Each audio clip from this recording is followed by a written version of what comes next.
ಆತ್ಮೀಯ ವೀಕ್ಷಕರೇ, ಇಲ್ಲಿ ನೋಡಿ, ಈ ಮೇ 29ರಿಂದ ಕೂಡ ಆಲ್ರೆಡಿ ಕರ್ನಾಟಕದಲ್ಲಿ ಎಲ್ಲ ಶಾಲೆಗಳು ಕೂಡ ಸ್ಕೂಲುಗಳು ಕೂಡ ಆರಂಭ ಆಗಿದ್ದಾವೆ.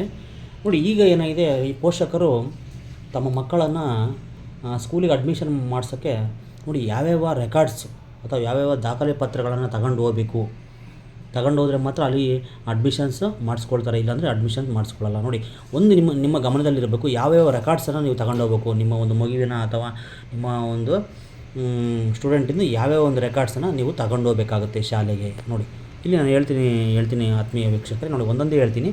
ನೋಡಿ, 2025-26ನೇ ಸಾಲಿನ 8 ಮತ್ತು 9 ಹಾಗೂ 10ನೇ ತರಗತಿ ಮಕ್ಕಳನ್ನು ದಾಖಲಾತಿ ಮಾಡಿಸಲು ತರಬೇಕಾಗಿರ್ತಕ್ಕಂಥ ಒಂದು ದಾಖಲೆ ಪತ್ರಗಳು ಅಂತೇಳಿ ಇವತ್ತು ಕಂಟೆಂಟ್, ಇವತ್ತು ನಮ್ಮದು ಒಂದು ವಿಚಾರ. ನೋಡಿ, ಇಲ್ಲಿ ಯಾವ್ಯಾವ ಒಂದು ನೋಡಿ, ನೀವು ಒಂದು ಸ್ಕೂಲಿಗೆ ಒಂದು ಸ್ಕೂಲಿಂದ ಮತ್ತೊಂದು ಬೇರೆ ಒಂದು ಸ್ಕೂಲಿಗೆ ನೀವು ಅಡ್ಮಿಷನ್ ಮಾಡಿಸ್ಬೇಕಾದ್ರೆ ಅಲ್ಲಿ ಒಂದು ರೆಕಾರ್ಡ್ಸ್ಗಳು ಕೂಡ ಕೇಳ್ತಾರೆ. ಅಲ್ಲಿ ಹೆಡ್ ಮಾಸ್ಟ್ರು, ಆ ಶಾಲೆಯ ಒಬ್ಬ ಮುಖ್ಯಸ್ಥರು ಅಲ್ಲಾಗಿರ್ತಕ್ಕಂಥ ಹೆಡ್ ಮಾಸ್ಟ್ರು ಅಲ್ಲಿ ಏನು ಮಾಡ್ತಾರೆ, ರೆಕಾರ್ಡ್ಸ್ಗಳನ್ನು ಕೇಳ್ತಾರೆ. ಈ ಒಂದು ರೆಕಾರ್ಡ್ಸ್ಗಳು ಕೊಟ್ಟರೆ ಮಾತ್ರ ಆ ಒಂದು ವಿದ್ಯಾರ್ಥಿಯ ಒಂದು ಏನು ಮಾಡ್ತಾರೆ, ಅವರು ಅಡ್ಮಿಷನನ್ನು ಮಾಡಿಸ್ಕೊಳ್ತಾರೆ. ನೋಡಿ, ಯಾವ್ಯಾವ ಒಂದು ರೆಕಾರ್ಡ್ಸ್ ಅಂತ ಹೇಳಿದ್ರೆ, ಇದು ಪ್ರೈವೇಟ್ ಸ್ಕೂಲು ಕೂಡ ಆಗಿರ್ಬೋದು ಅಥವಾ ಇದು ಗೌರ್ಮೆಂಟ್ ಸ್ಕೂಲು ಕೂಡ ಆಗಿರ್ಬೋದು, ಎರಡಕ್ಕೂ ಕೂಡ ಈ ಒಂದು ರೆಕಾರ್ಡ್ಸು ಅನ್ವಯವಾಗುತ್ತೆ. ನೋಡಿ, ಫಸ್ಟ್ನೇದು ವಿದ್ಯಾರ್ಥಿಯ ವರ್ಗಾವಣೆ ಪತ್ರ ಅಂತ ಹೇಳ್ತೀವಿ. ಅಂದರೆ ನೋಡಿ, ಆ ಒಂದು ವಿದ್ಯಾರ್ಥಿಯ ಟ್ರಾನ್ಸ್ಫರ್ ಸರ್ಟಿಫಿಕೇಟನ್ನು ಕೂಡ ಕೇಳ್ತಾರೆ. ಅದನ್ನು ನೀವು ಒರಿಜಿನಲ್ ನೀವು ಕೊಡಬೇಕಾಗುತ್ತೆ ಒಂದು ಶಾಲೆಗೆ. ಮತ್ತು ಇಲ್ಲಿ ಎರಡನೇದು ಆಧಾರ್ ಕಾರ್ಡ್ ಜೆರಾಕ್ಸ್. ನೋಡಿ, ಆಧಾರ್ ಕಾರ್ಡ್ ಜೆರಾಕ್ಸು ತಂದೆ ತಾಯಿ ಮತ್ತು ಹಾಗೂ ವಿದ್ಯಾರ್ಥಿ ಕೂಡ 2 ಜೆರಾಕ್ಸು ಕೇಳ್ತಾರೆ. ನೋಡಿ, ಎಲ್ಲರಿಗೂ ತಲಾ 2 ಜೆರಾಕ್ಸನ್ನು ಕೂಡ ಕೇಳ್ತಾರೆ. ಮತ್ತು ನೋಡಿ, ಆ ಒಂದು ವಿದ್ಯಾರ್ಥಿ ಮೂಲ ಅಂಕಪಟ್ಟಿ ನೋಡಿ, ಅಂದರೆ ಆ ಸ್ಟೂಡೆಂಟ್ ಓದಿರ್ತಾನಲ್ಲ, ಆ ಸ್ಟೂಡೆಂಟ್ ಓದಿರೋದು ಒಂದು ಒರಿಜಿನಲ್ ಮಾರ್ಕ್ಸ್ ಕಾರ್ಡ್ ಕೂಡ ಕೇಳ್ತಾರೆ, ಅಡ್ಮಿಷನಿಗೆ ಕೇಳ್ತಾರೆ. ನೋಡಿ, ಆ ಒಂದು ಒರಿಜಿನಲ್ ಮಾರ್ಕ್ಸ್ ಕಾರ್ಡ್ ಕೂಡ 2 ಜೆರಾಕ್ಸ್ ಕೊಡಬೇಕಾಗುತ್ತೆ. ಮತ್ತು ಅದರ ಜೊತೆಗೆ ವಿದ್ಯಾರ್ಥಿಯ ಆದಾಯ ಪ್ರಮಾಣ ಪತ್ರ ಅಂತೇಳಿ, ನೋಡಿ, ಆದಾಯ ಪ್ರಮಾಣ ಪತ್ರ ಮತ್ತು ಜಾತಿ ಪ್ರಮಾಣ ಪತ್ರ ಅಂತ ಕೇಳ್ತಾರೆ. ಅಂದರೆ ಆ ಒಂದು ಸ್ಟೂಡೆಂಟಿಂದ income and caste certificate 2 xerox ಕೊಡಬೇಕಾಗುತ್ತೆ. ಮತ್ತು ಅದರ ಜೊತೆಗೆ ವೀಕ್ಷಕರೇ, BPL ಕಾರ್ಡ್ ಜೆರಾಕ್ಸ್ ಕೂಡ ಕೇಳ್ತಾರೆ.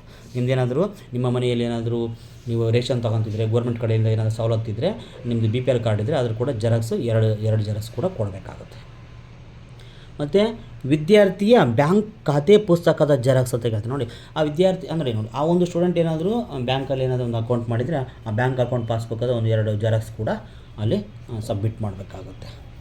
ನೆಕ್ಸ್ಟ್ ಅದರ ಜೊತೆಗೆ ವಿದ್ಯಾರ್ಥಿಯ ಪಾಸ್ಪೋರ್ಟ್ ಅಳತೆ 4 ಫೋಟೋಗಳು. ನೋಡಿ, ಅಂದರೆ ಆ ಅಡ್ಮಿಷನ್ ಆಗೋಕ್ಕೆ ಆ ಒಂದು ವಿದ್ಯಾರ್ಥಿಯ ನೋಡಿ, ಈಗ ಅಂದರೆ ಹೊಸದಾಗಿ ಅಂದರೆ ಫೋಟೋ ಒಂದು 4 ಫೋಟೋ ಅವರಿಗೆ ಒಂದು ಫೋಟೋಗಳನ್ನು ಕೊಡಬೇಕಾಗುತ್ತೆ. ಯಾಕಂತ ಅಲ್ಲಿ ಒಂದು ಅಪ್ಲಿಕೇಶನ್ಗೆ ಮತ್ತು ಅವರ ಒಂದು ಆಫೀಸ್ ಒಂದು ರೆಕಾರ್ಡ್ಸಿಗೆ ಅವರಿಗೆ ಒಂದು ಎಕ್ಸ್ಟ್ರಾ ಒಂದು ಫೋಟೋಗಳು ಕೂಡ ಬೇಕಾಗುತ್ತೆ. ಅವನ್ನು ಕೂಡ ಸಬ್ಮಿಟ್ ಮಾಡಬೇಕಾಗುತ್ತೆ. ವಿದ್ಯಾರ್ಥಿಯ ಪಾಸ್ಪೋರ್ಟ್ ಕೂಡ ಒಂದು ಇಲ್ಲಿ ಭಾಳ ಇಂಪಾರ್ಟೆಂಟ್ ಫೋಟೋ.